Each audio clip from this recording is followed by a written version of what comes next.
Dan saya yakin di tempat ini pun mungkin masih ada yang kebingungan tentang qada dan qadar. Oleh karena itu, saya memberi judul kajian kita hari ini, meluruskan kesalahpahaman tentang qada dan qadar. Kenapa harus diluruskan?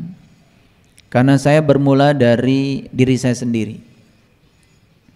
Saya belajar agama sejak dari kecil dan ada konflik tentang ini. Secara kognisi di otak saya ada konflik pada saat itu. Dan saya baru berani bicara ini saat ini setelah saya melakukan proses pendalaman yang cukup panjang.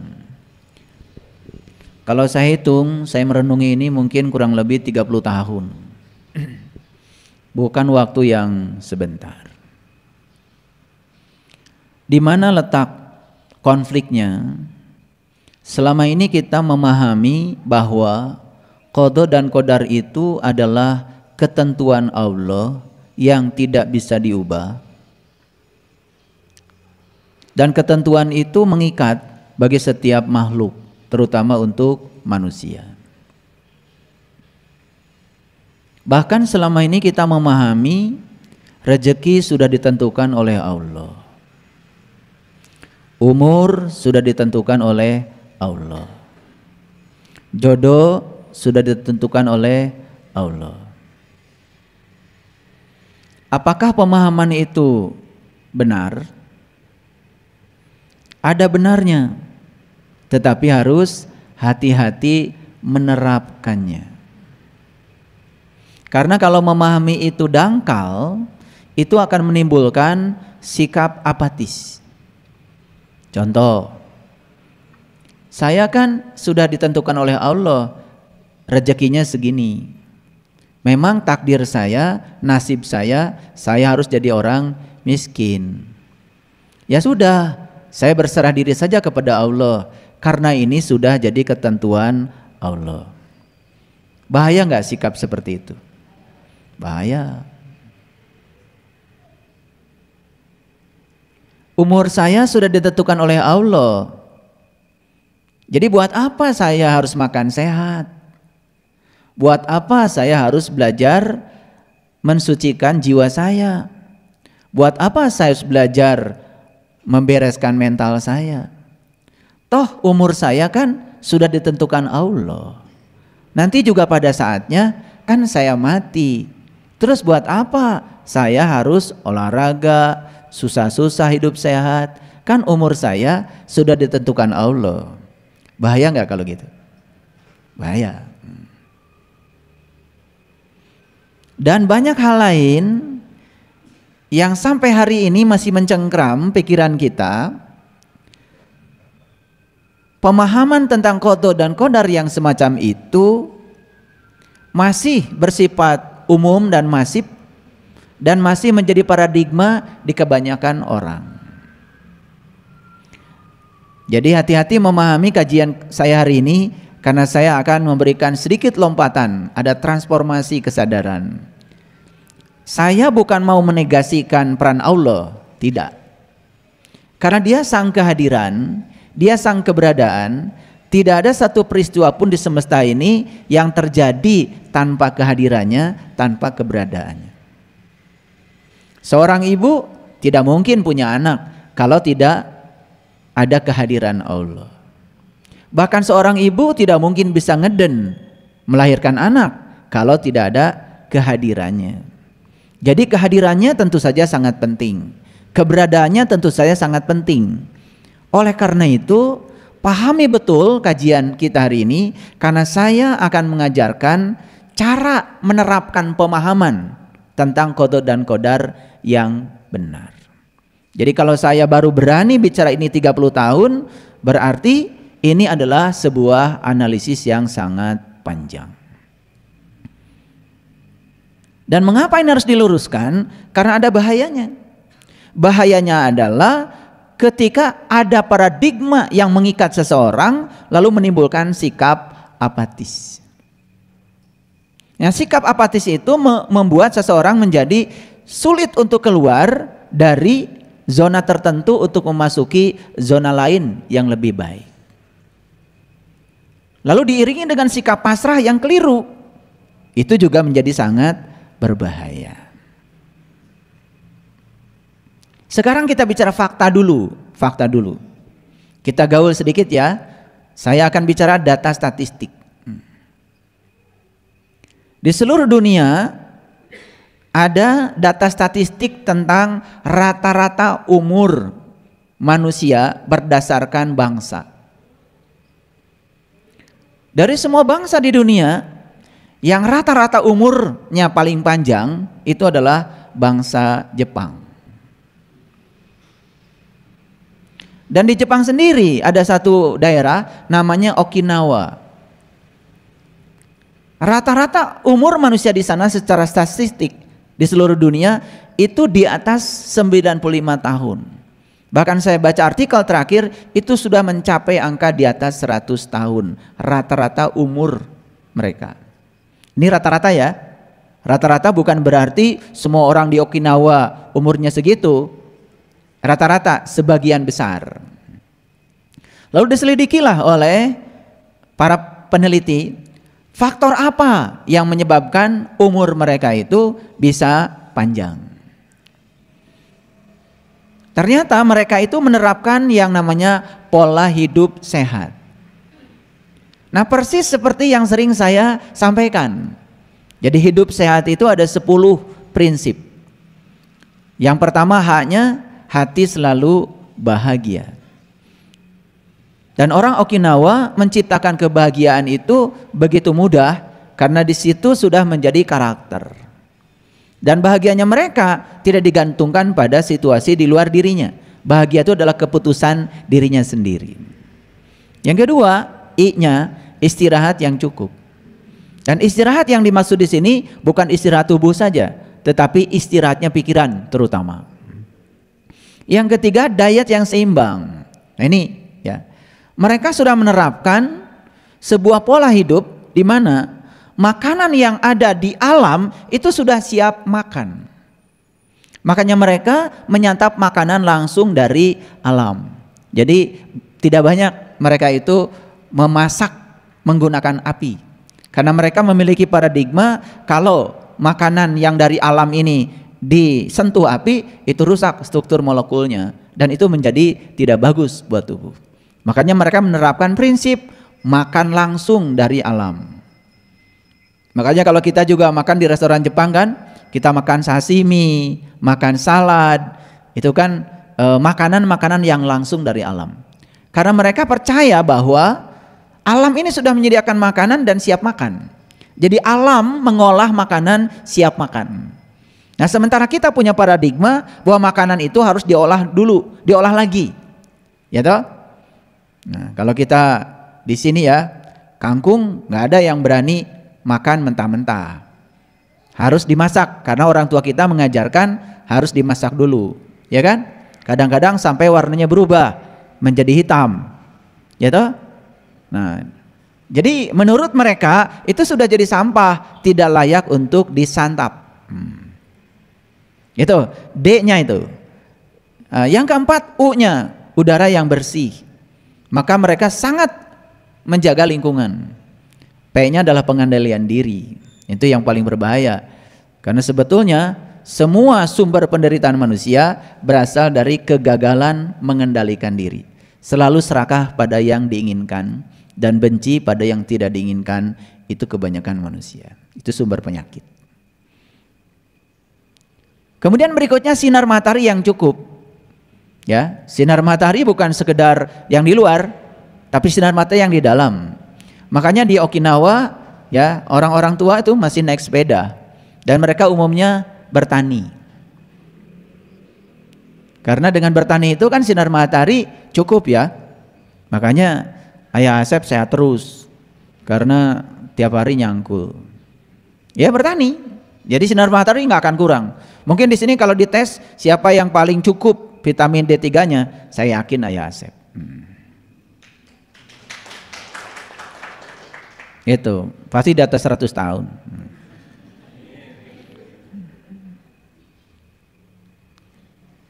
Lalu energetik berolahraga, energetik bekerja. Jadi di sana semua orang tidak boleh menganggur. Jadi harus selalu memiliki mobilitas fisik yang tinggi, energetik. Nah, kita suka salah ngomong, kadang-kadang suka sosok Inggris. Kamu energik sekali, udah salah itu. Makanya jangan asal ngomong. Dalam bahasa Inggris tidak ada energik, yang ada energetik. Energetik itu berenergi. Nah kita suka ngomong asal kan, sok asing gitu, tapi gak tepat. Energik, nggak ada itu, nggak ada. Yang ada tuh energetik ya, energetik itu berenergi. Kalau energik saya juga nggak tahu artinya apa. Lalu S, sehat ya, H, hubungan sosial. Hubungan sosial itu itulah ya, luar biasa ya. Hubungan sosial bukan sekedar hubungan dengan manusia, tapi hubungan dengan alam, hubungan dengan tumbuh-tumbuhan, hubungan dengan binatang. Itu dijaga betul keseimbangannya. Jadi orang-orang yang sudah tinggi tingkat peradabannya, terutama mencapai kesadaran yang tinggi, dia sangat hati-hati ya. Sangat hati-hati. Itu akan sebetulnya pola leluhur kita di Priangan ya, dengan prinsip sili asa, sili asi, sili asu, sili wawangi, sangat menjaga. Kemudian A, air putih yang cukup. Itu. Karena bumi mengajarkan bahwa 75% bumi itu adalah air, karena ini adalah bumi kita, bumi mikro kita, 75% bumi kita ini harus isinya air. Dan ternyata mereka menerapkan pola makan 80 berbanding 20. Jadi hanya 80% lambung mereka diisi makanan. 20% kosong. Nah, struktur makanan yang bagus ya, di bawahnya air, setelah itu buah, sayur, lalu di situ ada macam-macam ya, ikan-ikan. Nah, kalau perlu nasi di atas, itu pun hanya 80%. 20% lambung kita harus kosong. Sebetulnya kan itu prinsipnya Nabi Muhammad. Makanlah sebelum lapar dan berhentilah makan sebelum kenyang.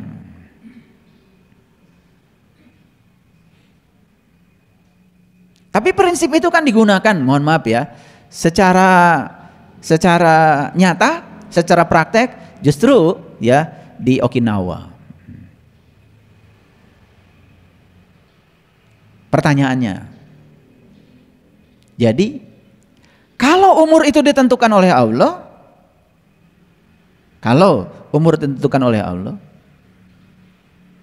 kan harusnya tidak boleh ada satu komunitas tertentu yang umurnya panjang, tidak boleh juga ada komunitas tertentu yang umurnya pendek. Ya suka-suka Allah dong.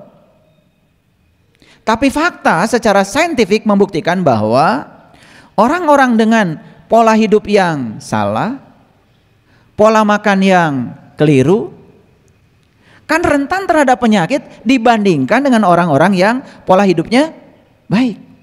Nah sekarang di mana ini pertemuannya antara takdir Allah tentang umur dengan upaya manusia? Di mana titik temunya? Ini harus ketemu. Nah ini yang akan kita bahas hari ini. Jadi saya kalau membahas sesuatu, saya kemukakan dulu masalahnya. Karena sebetulnya ya, kalau para sahabat lihat ceramah saya itu di depan, di pendahuluannya pasti saya memunculkan masalah. Di tengah ceramah saya pasti saya berusaha secara metodologi menyelesaikan masalah. Dan di bagian akhir saya memberikan penegasan saja. Pernah nggak mengamati gitu? Oh pasti enggak kan? Yang penting denger aja. Itu polanya begitu. Nah ini saya buka rahasianya. Dapur saya begitu. Karena harus seperti itu memang ya. Pola pembelajaran supaya teori komunikasinya nyambung. Oke. Terasa ya masalahnya. Oke. Sekarang rezeki katanya ditentukan oleh Allah. Jadi ada orang kaya, ya takdirnya memang dia kaya gitu. Ada orang yang tidak terlalu kaya lalu mengatakan, ya takdirnya saya memang segini gitu. Apakah betul 100% di situ Allah bermain? Dan sama sekali tidak ada kaitannya dengan upaya seseorang untuk membuat itu berbeda. Kan banyak yang belum bisa mempertemukan itu. Antara upaya manusia dengan kehendak Allah. Nah bagaimana cara Allah bekerja? Kan itu yang belum dipahami. Betul? Apakah betul Allah itu seperti itu, sewenang-wenang menentukan rezeki si A 1 juta, si B 10 juta, si C 100 juta, si D itu 1 miliar, si E itu 1 triliun, apa begitu? Saya ingin bertanya aja sejujurnya pada kalian semua yang ada di sini. Kalau kalian punya Allah model kayak gitu, mau memang? Pokoknya kamu sudah dinas sejak lahir, kamu ini memang calon orang miskin. Bahkan kamu ini sudah ditakdirkan oleh Allah, dinas katanya di kitab apa itu saya nggak ngerti, ya. Bahkan kamu itu takdirnya akan celaka. Bahkan kamu itu takdirnya akan masuk neraka. Terus masalahnya kenapa kita disuruh berupaya? Kalau semua sudah ditentukan, kan itu masalahnya. Itu yang belum menemukan titik temu sampai sekarang. Jadi yang akan saya jelaskan hari ini adalah bagaimana mekanisme Allah bekerja, bagaimana mekanisme semesta bekerja, sehingga antara ketentuan Allah bertemu dengan upaya manusia, itu yang membuat keadaan manusia seperti yang dicapainya. Paham? Jadi sudah terbayang ya? Kira-kira dari judul ini terbayang kan? Nah, itu yang harus kita luruskan. Karena selama ini banyak sekali orang yang ketika ditanya kenapa kehidupan kamu seperti itu, pasti jawabannya takdir. Pasti jawabannya nasib. Karena Allah sudah menentukan saya seperti ini. Bahkan nih, ada orang sakit pun dia mengatakan, kenapa kalian sakit? Dan dia mengatakan, saya sakit karena sudah takdir Allah. Padahal di Quran tidak ada satu ayat pun yang mengatakan kalau sakit dari Allah. Sehatnya dari Allah ada. Faiza maridtu fahuwa yasfin. Apabila kamu sakit, dia yang menyembuhkan. Ayat itu ada. Tetapi tidak ada satu ayat pun yang mengatakan ketika kamu sakit, aku yang ngasih penyakitnya loh, gitu. Gak ada. Nah, oleh karena itu untuk meluruskan pemahaman ini, saya hindarkan diri saya dari persepsi saya. Saya akan banyak berselancar menggunakan ayat-ayat kitab suci. Oleh karena itu agak banyak hari ini saya memasuki ayat-ayat kitab suci, tetapi tentu dengan pemahaman yang agak berbeda. Bukan pemahaman yang baru. Karena pemahaman itu memang berlapis-lapis kan. Bukan berarti pemahaman yang lama salah. Enggak, saya tidak akan menyalahkan yang lama. Cuman yang lama kurang tepat. Itu aja. Saya tidak akan menyalahkan. Supaya sopan, kurang tepat. Karena kalau disalahkan kan suka marah. Kalau kurang tepat walaupun salah, masih tenang. Ya kan? Ya kan? Oke. Jadi supaya kalian tenang aja. Baik, sudah dipahami ya judul ini ya? Oke. Kalau sudah dipahami, mari kita masuk pada kajian kita. Ini udah masuk pada inti kajian kita. Jangan kaget ya. Saya sudah coba searching ya tentang qada dan qadar. Bahkan saya coba lihat banyak artikel, bahkan ratusan artikel yang sudah saya baca, sama gak ngertinya saya maksudnya baca artikel itu. Saya tanya kamus bahasa Indonesia, kamus besar bahasa Indonesia. Nah, jadi supaya kelihatan sedikit saintifik, maka saya coba menggunakan pendekatan kamus besar bahasa Indonesia. Jadi dalam kamus besar bahasa Indonesia ada istilah nasib, ada istilah takdir yang diambil juga dari qada dan qadar. Apa sih nasib itu? Ya, sesuatu yang sudah ditentukan oleh Tuhan atas diri seseorang disebut takdir. Ini apakah salah dari kamus besar bahasa Indonesia? Tidak salah. Tapi hati-hati menerapkannya. Karena kalau kita menerapkan ini secara langsung, sesuatu yang sudah ditentukan oleh Tuhan atas diri seseorang yang namanya takdir, ini kalau dipahami secara utuh begini tanpa ada proses untuk mencernanya sangat berbahaya. Karena ini akan mengatakan saya begini karena Tuhan. Ini akan menyebabkan seseorang untuk tidak bisa meniti ke dalam diri. Tuhan akan menjadi kambing hitam, disalahkan dalam segala hal. Sakit salah Tuhan, miskin salah Tuhan, gak punya kerjaan salah Tuhan, duit gak punya salah Tuhan, semua menjadi salah Tuhan. Bodoh salah Tuhan. Bahaya gak kalau gini? Jadi dalam kamus bahasa Indonesia ini apakah salah? Menurut saya ini tidak salah. Cuman menerapkannya hati-hati. Nah, kita harus tahu bagaimana caranya Allah bekerja, menentukan nasib seseorang, menentukan takdir seseorang. Catat dulu ya. Oke. Makanya ada yang namanya keberuntungan. Ada yang namanya kemalangan. Gitu kan? Sesuatu yang berhubungan dengan keberuntungan disebut baik. Sesuatu yang berhubungan dengan kemalangan disebut buruk. Lalu kamus ini mengajarkan kita untuk menilai baik dan buruk. Padahal kita sudah tahu baik dan buruk sebetulnya bukan buatan semesta. Baik dan buruk buatan pikiran manusia. Setuju? Baik dan buruk adalah penilaian. Seperti benar dan salah. Hati-hati. Tuhan tidak pernah terjebak baik buruk. Tuhan tidak pernah terjebak benar dan salah. Karena Tuhan itu adalah kebenaran. Al-haqqu mir rabbika fala takunanna minal mumtarin. Allah itu adalah kebenaran. Kebenaran tidak terjebak oleh baik dan buruk. Kebenaran tidak terjebak oleh disukai atau tidak disukai. Kebenaran tidak terjebak oleh benar dan salah. Pahami dulu sampai di sini, mengerti? Oke, baik. Jadi yang paling berbahaya adalah ketika kita memiliki keberuntungan, kita mengatakan Tuhan sayang pada saya. Tapi ketika kita mengalami kemalangan dan kita akan mengatakan Tuhan tidak sayang pada saya. Kita sudah mengalami dikotomi tentang Tuhan. Ada dualitas penilaian kita pada Tuhan. Kadang Tuhan itu baik, kadang Tuhan itu tidak baik. Bahaya nggak? Bahaya. Kita sudah mendiskreditkan Tuhan dengan sifatnya yang antagonis. Padahal Tuhan tidak memiliki sifat yang semacam itu. Paham? Oke. Pelan-pelan ya, ngajinya pelan-pelan. Supaya pelajaran saya nyerep. Ya, makanya setelah ngaji dengan saya, semua harus kasurupan. Ya, tahu kasurupan? Kasurupan itu dari kata surup, surup nyurup. Jadi kasurupan oleh pelajaran saya maksudnya. Bukan kasurupan sama yang lain. Ya, kasurupan oleh pelajaran saya. Jadi saya selalu doakan setiap kajian saya kalian kesurupan oleh pelajaran saya. Itu bukan kesurupan wuluh wah minta surut jeung kopi. Nu kitu mah. Lamun aya nu kasurupan gitu minta kopi jeung surutu tong dibere. Bere cabe we. Popokan banget naku cabe, cager.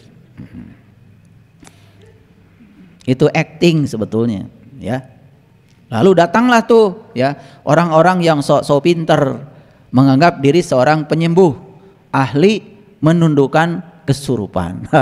Sama gilanya. Baik, kita teruskan dulu, ya. Makanya kan ada yang namanya nasib malang. Ada yang namanya nasib buruk. Kalau yang menentukan nasib itu Tuhan, masa Tuhan bilang seseorang menentukan seseorang malang, menentukan seseorang buruk? Tuhan macam apa kayak gitu? Ngerti? Oke, kedua. Bukankah Tuhan itu maha pengasih, maha penyayang?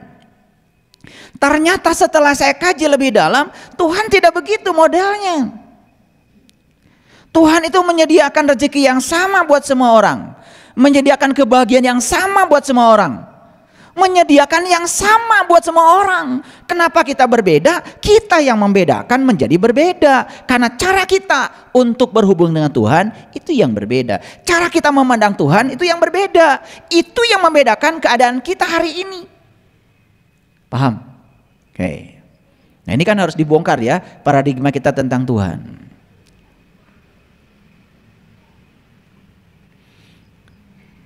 Ada banyak istilah ya di dalam kamus bahasa Indonesia. Bernasib, mempunyai nasib. Nasib-nasiban. Nasib-nasiban kan artinya main juri kan, untung-untungan. Bergantung pada nasib atau mengadu nasib. Kan banyak kan? Kenapa kau pergi ke kota? Mau mengadu nasib. Nah, yang mengadu nasib itu karena memang dia tidak ngerti di kota mau kerja apa, rencana di kota apa, jadinya mengadu nasib. Itu namanya nasib-nasiban. Jadi kalau dia gagal di sana, ya memang dia tidak punya rencana kok. Saya naik truk dari Garut ke Bandung, saya punya rencana, bukan mau mengadu nasib. Walaupun saya naik truk, saya mau sekolah. Walaupun saya harus jadi asisten rumah tangga beberapa bulan, ya nggak masalah. Itu batu loncatan saya karena saya punya tujuan. Tujuan saya adalah mau sekolah, memperbaiki nasib, bukan mengadu nasib. Beda. Kalau memperbaiki nasib berarti saya tahu kalau nasib saya bisa diubah. Tetapi kalau saya sudah menetapkan nasib saya memang begini, hidup di kampung, dan rezeki saya begini, orang tua saya begini, udah saya pasrah aja pada Allah, saya nggak usah sekolah. Ngerti? Oke. Jadi kalau begitu, sebelum saya lanjut, apakah nasib bisa diubah? Bisa. Kalau nasib bisa diubah, apakah kita melawan ketentuan Allah? Kan kalau kita berpikir lebih jernih, lebih jujur, di satu sisi kita mengatakan nasib ditentukan oleh Allah, di sisi lain kita disuruh mengubah nasib, kan kita disuruh melawan Allah.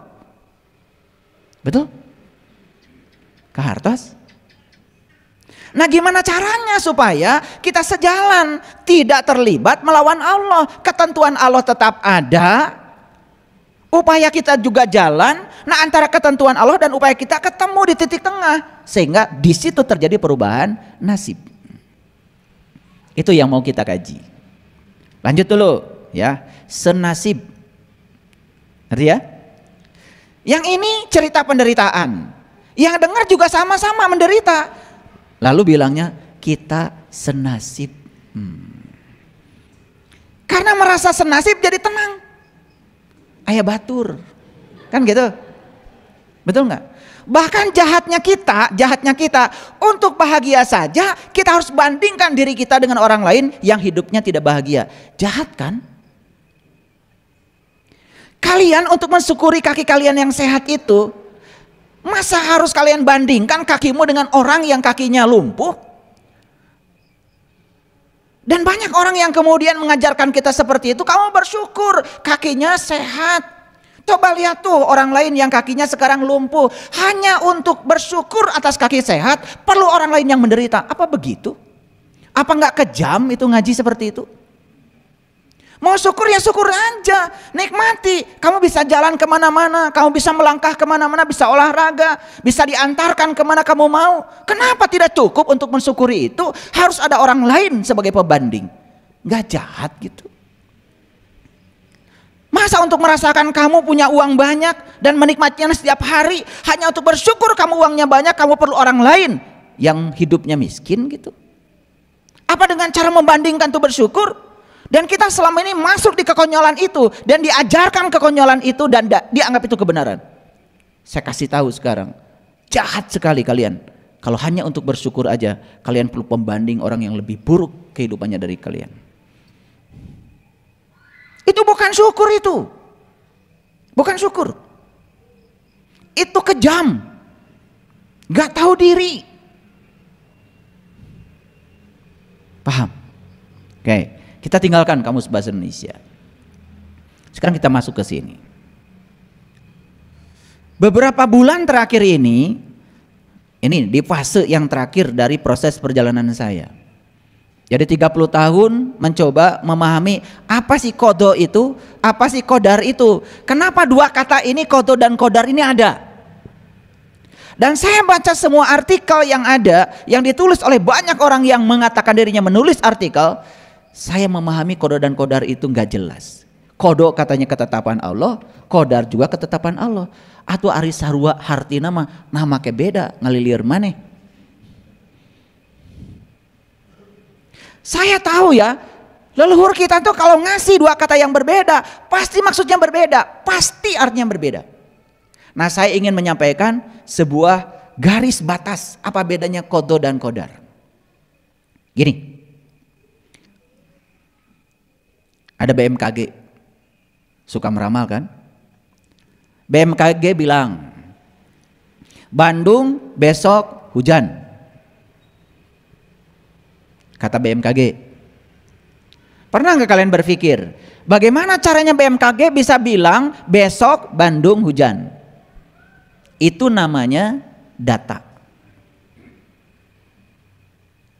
Ada data yang dimiliki mereka, data tentang kelembaban, data tentang tekanan udara, data tentang suhu, data tentang sirkulasi udara, dan banyak data yang lain yang mereka miliki.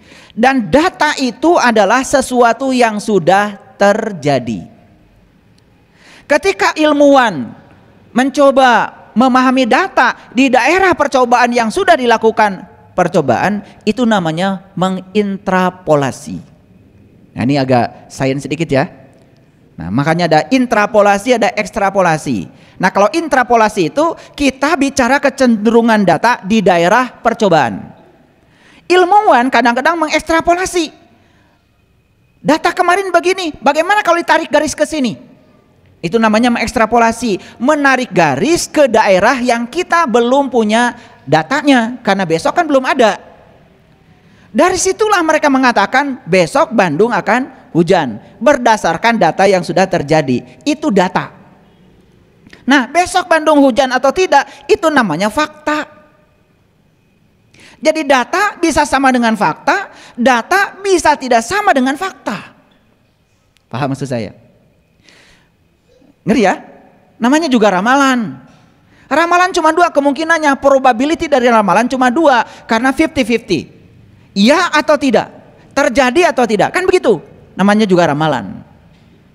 Ramalan nggak ada, cuma dua kemungkinannya.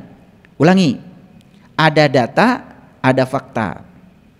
Data bilang, ya, dari hari ini ke sana, ya, kelembaban sekian, suhu sekian, tekanan udara sekian. Oh, kemarin terjadi hujan di kondisi itu. Diekstrapolasi ke besok, diekstrapolasi ke lusa, diekstrapolasi semua yang akan datang. Data ini, itu namanya ekstrapolasi, itu disebut ramalan. Faktanya belum tentu sama dengan data. Buktinya apa?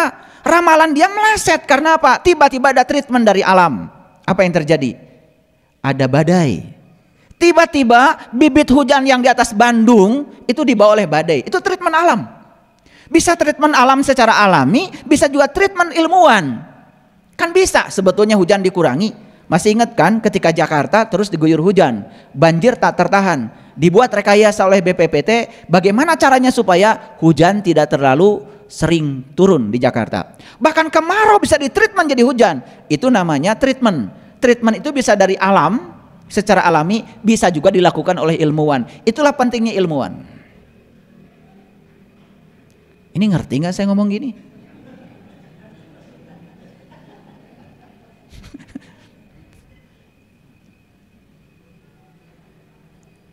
Ya gimana lagi saya harus ngomong ini, karena ini qada dan qadar mau saya jelaskan supaya ngerti. Ya kalau mau qada dan qadar, qada adalah ketetapan Allah, qadar udah nggak usah ngaji sama saya. Bubar aja dari sini. Karena saya mau ngasih sesuatu yang 30 tahun saya ngajinya. Oke, lanjutkan dulu. Jadi data bisa sama dengan fakta, data bisa tidak sama dengan fakta. Kapan data sama dengan fakta? Kalau tidak ada treatment.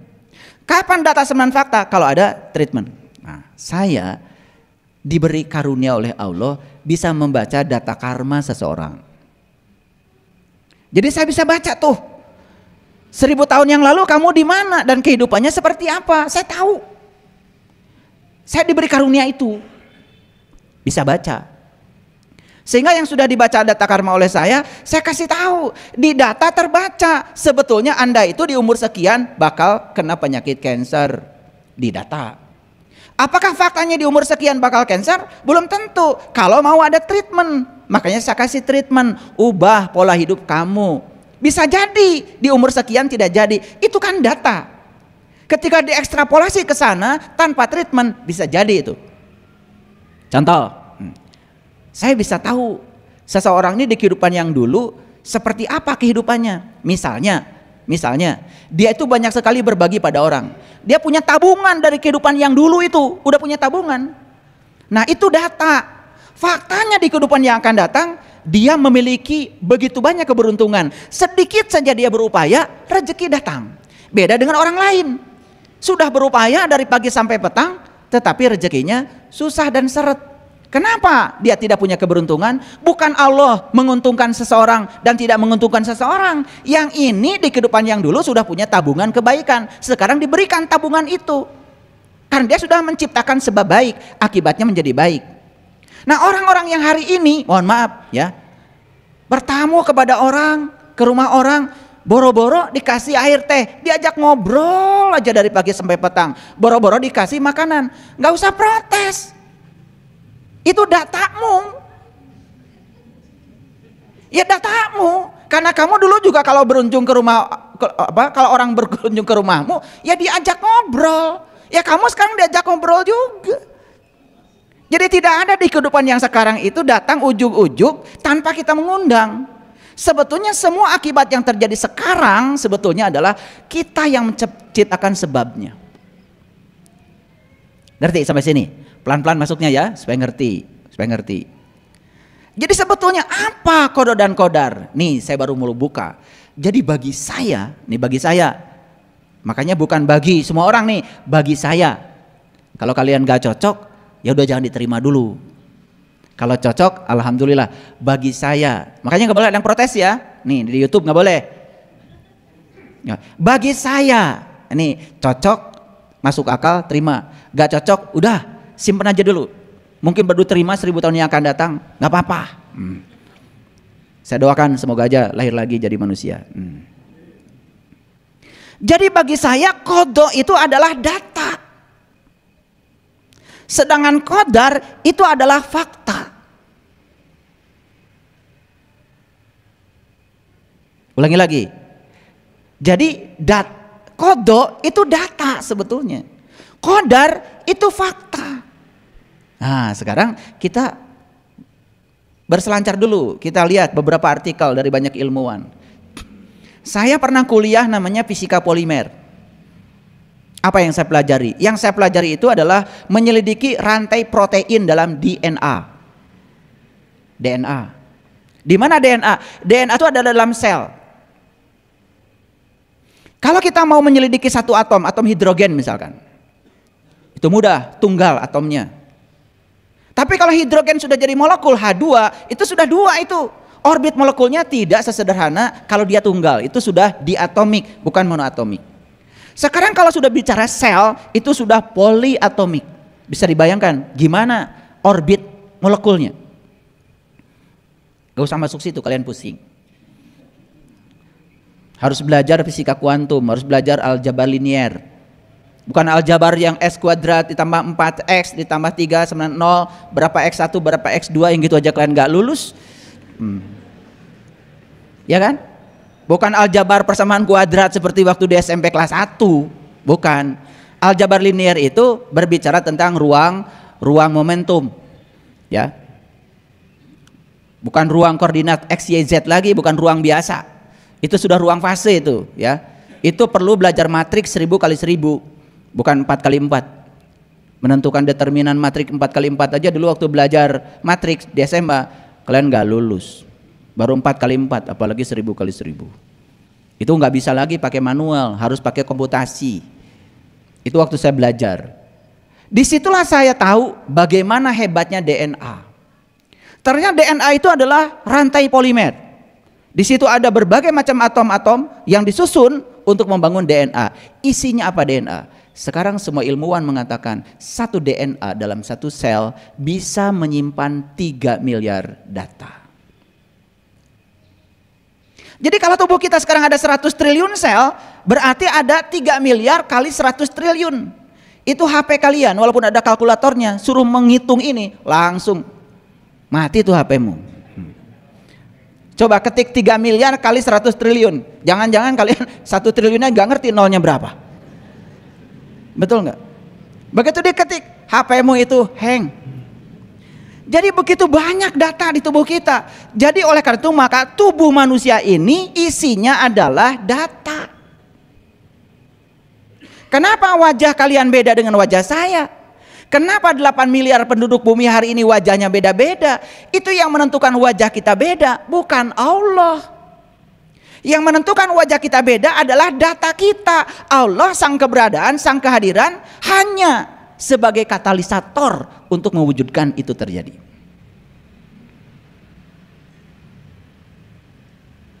Maaf ya, tidak bisa dipungkiri kalau kita menilai orang, pasti kan ada dua, yang ini cantik, yang ini kurang cantik. Udah sopan nih saya ngomong. Yang ini ganteng, ini kurang ganteng. Masa iya Allah mau bikin si ini ganteng, si ini kurang ganteng? Masa Allah yang punya, yang maha pengasih, maha penyayang begitu? Yang ini cantik, yang ini kurang cantik, masa begitu? Tidak.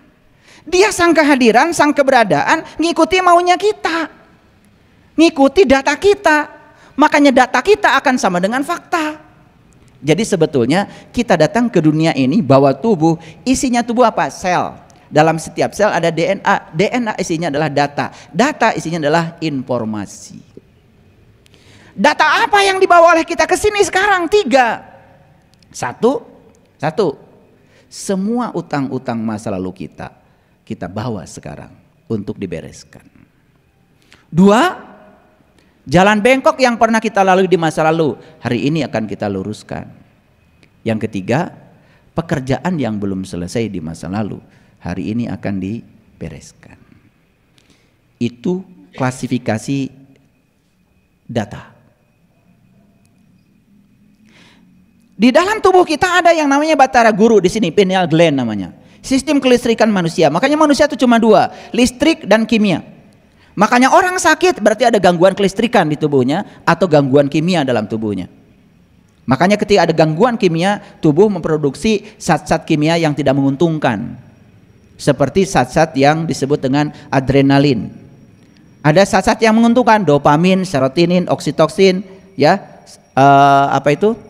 endorfin, itu zat-zat yang menguntungkan. Itu tergantung reaksi kimia dalam tubuh kita normal atau tidak. Yang kedua, ada sistem kelistrikan. Nah, sistem kelistrikan dalam tubuh kita juga luar biasa. Bayangkan ya, satu sel itu punya kelistrikan 1,4 volt. Sekarang kalau 100 triliun sel kali 1,4 volt, berapa triliun volt dalam tubuh kita? Itu yang disebut dengan daya yang menyebabkan kita bisa berjalan, mengangkat air di gelas, mengangkat air di ember, bisa mengangkat air di gayung, mandi dengan nyaman.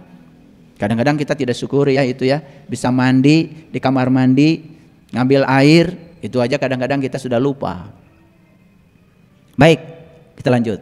Jadi kodo apa? Data. Kodar? Fakta. Kenapa sekarang saya miskin? Fakta? Fakta. Lihat datanya. Oh, ternyata memang datanya kita ini di kehidupan yang dulu pernah kaya sih, tapi pelit. Oh, ternyata di kehidupan yang dulu pernah kaya, tapi tidak berbagi.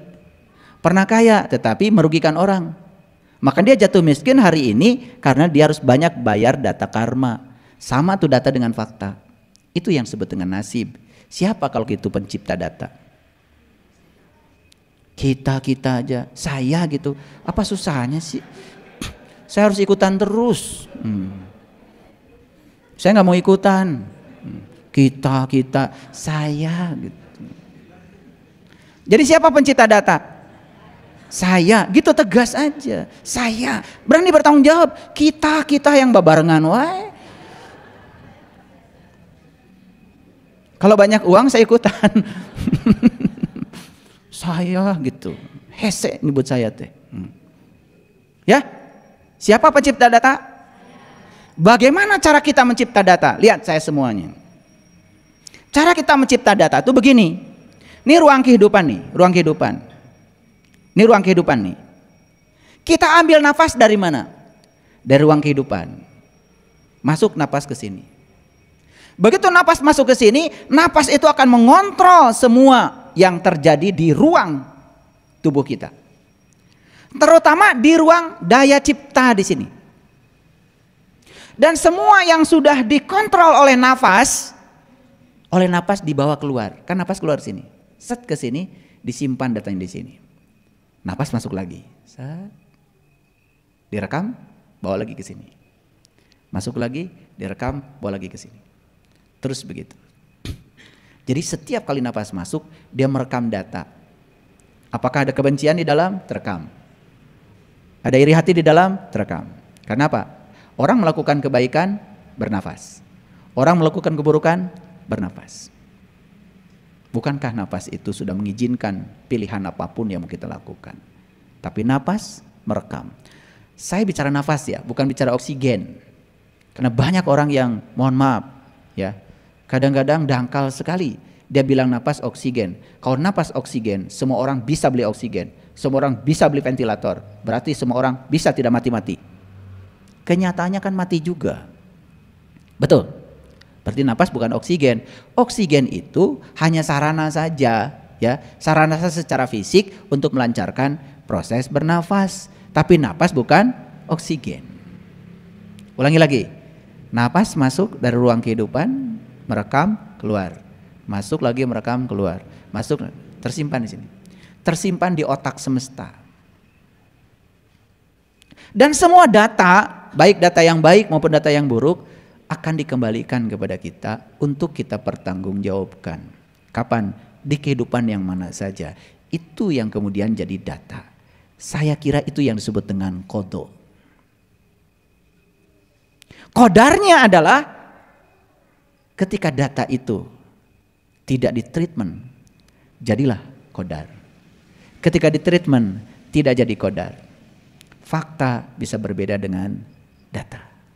Sampai sini ngerti dulu. Ya. Ini loncatan besar. Pemahaman loncatan besar.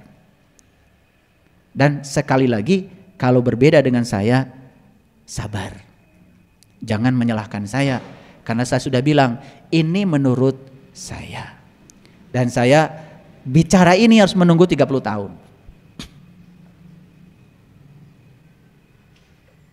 Kalian tinggal nerima aja. Betul nggak? Oke. Jadi sel dan DNA sebagai penyimpan data kehidupan. Jadi sekali lagi tubuh manusia ini data isinya? Data. Karena ilmuwan sudah menemukan di setiap sel ada 3 miliar data. Data adalah informasi. Siapa pencipta informasi? Pencipta informasi adalah saya di kehidupan sebelum ini. Di kehidupan yang mana? Entah di kehidupan yang mana. Karena kita sudah lahir, hidup, lahir berulang kali ke sini. Dan kenapa kita harus lahir lagi ke sini? Karena data itu belum selesai. Belum selesai diurai semuanya. Gitu. Jadi pertanyaan berikutnya adalah, apakah data dan fakta sama atau berbeda? Bisa sama, bisa berbeda. Tergantung apa kita mau treatment data kita atau tidak. Ngerti? Kan tadi saya bilang, di umur sekian kamu akan sakit. Itu data. Ternyata di umur sekian dia tidak sakit. Karena apa? Begitu diberitahu di umur sekian dia akan sakit, dia langsung mengubah pola hidup. Nah, begitu pola hidup dirubah, spiritnya bagus, mentalnya bagus, energi yang mengalir dalam tubuh bagus, fisiknya juga akan ikut bagus. Jadi sebetulnya semakin jelas kalau sakit bukan buatan Allah, sakit adalah buatan kita sendiri. Tapi kita yang buat, Allah tetap saja hadir untuk menyembuhkan. Gak keren tuh Allah? Kita yang bikin sakitnya, dia hadir untuk menyembuhkan. Gak keren tuh Allah? Makanya hati-hati ketika kita bicara. Kita kan suka doa tuh di WA, semoga Allah segera mencabut penyakitnya. Kata Allah, emang gue pikirin kapan saya nyolok nak? Kapan saya nusuknya? Kok tiba-tiba mencabut? Kan cabut itu nusuk dulu. Betul? Kapan Allah nanamnya tiba-tiba harus panen? Allah itu hanya menyembuhkan. Tidak ngirim penyakit. Makanya kalian kalau mau kirim doa, doakan orang sakit, jangan ngasal. Begitu kalian bilang semoga Allah mencabut penyakitnya, berarti kalian sedang nuduh sama Allah, Allah yang nanam. Mal cager. Kita doa teh mal bener. Betul? Ganti, semoga Allah menyembuhkan, itu bagus. Semoga Allah menyembuhkan itu berarti percaya kalau Allah adalah sang penyembuh, tidak menuduh Allah sebagai penanam penyakit. Penyakit mah buatan kita, dari data kita. Ilmuwan sudah membuktikan orang yang sakit jiwanya, bukan sakit jiwa gila di rumah sakit, bukan. Ya normal kayak gini. Tetapi ada masalah dengan jiwanya, ada masalah dengan spiritnya. Masalah dengan spiritual itu berkontribusi 50% terhadap sakit fisik. Ada masalah dengan mental berkontribusi 25% terhadap sakit fisik. Ada masalah dengan hubungan sosial, masih ngewa kabatur, 15% kontribusi terhadap fisik. Jadi kalau spiritnya buruk, mentalnya buruk, kemudian ditambah lagi 15%, hubungan sosial tidak bagus, itu sudah 50 tambah 25 tambah 15, 90%. Makanya orang yang sakit fisik hari ini dapat dipastikan 3 unsur yang besar itu bermasalah. Silakan, kalian nggak akan bisa menolak ini. Ini hasil riset ilmuwan.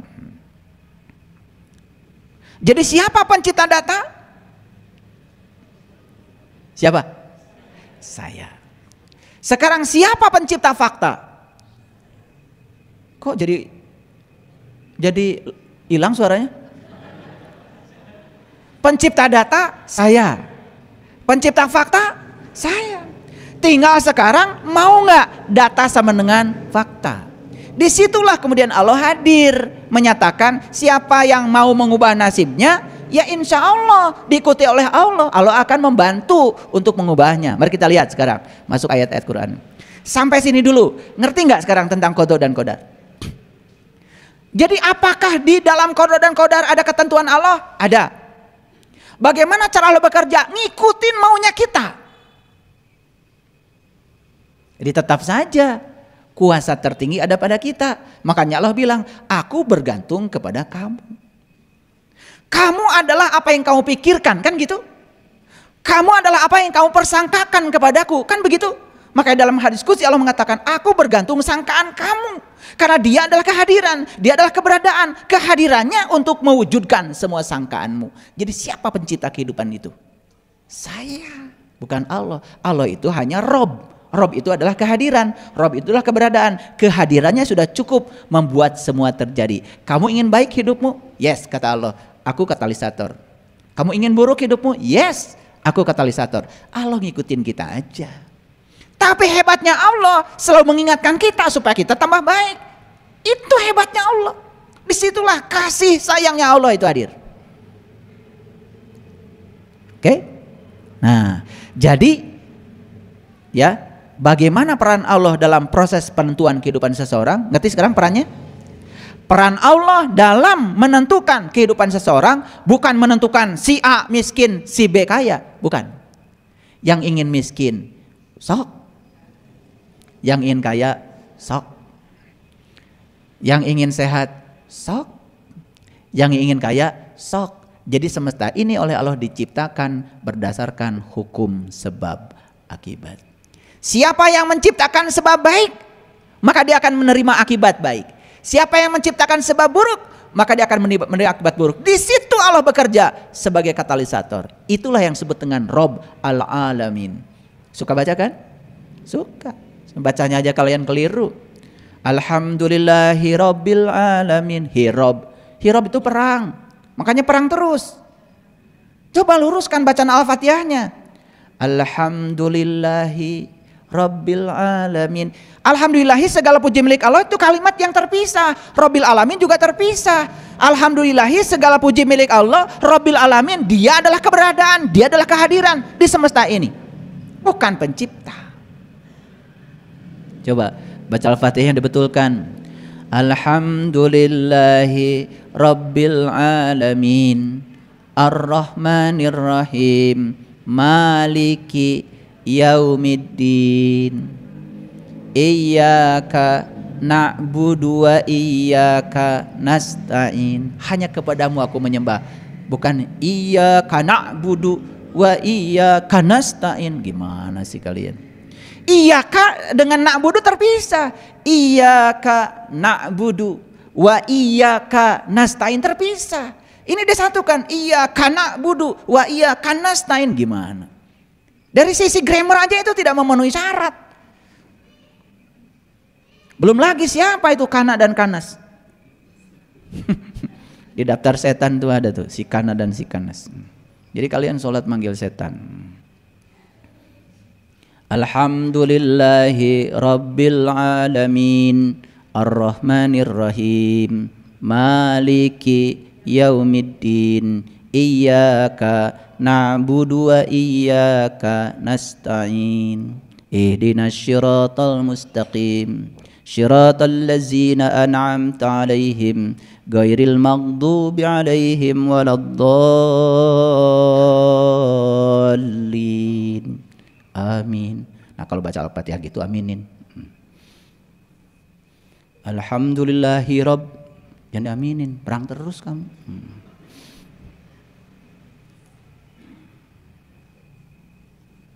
Jadi kadang-kadang kita itu lebih mengedepankan lagunya, melengkingnya daripada energinya. Ya, ini yang suka jadi imam, betul kan tuh Al-Fatihah. Mengerti sekarang bagaimana peran Allah? Lihat saya semuanya. Kamu mau baik? Ya. Kamu mau buruk? Ya. Kamu mau sehat? Ya. Makanya diciptakan semesta ini berdasarkan hukum sebab akibat. Pagi-pagi, maaf, sudah makan cireng. Lem tuh cilok, beda namanya, sarua, lem kene, tamagehu, bala-bala, bubur, nasi goreng, ulen. Ya kamu ambeien. Setiap mau pup aja harus ngeden, belum minum belum apa sudah makan itu. Kenapa sih pagi-pagi minum air hangat dulu, makan buah, mau makan yang kayak tadi boleh sedikit, tetapi landasan di dalam lambung udah bener, stop 80%, gitu, kosongkan biar bisa nafas. Ada yang ngeluh sama saya, ayah saya olah nafas pendek terus. Saya tanya, kamu gimana makannya? Ya makan setengah bola nasinya. Ya nanti perut setengah bola juga.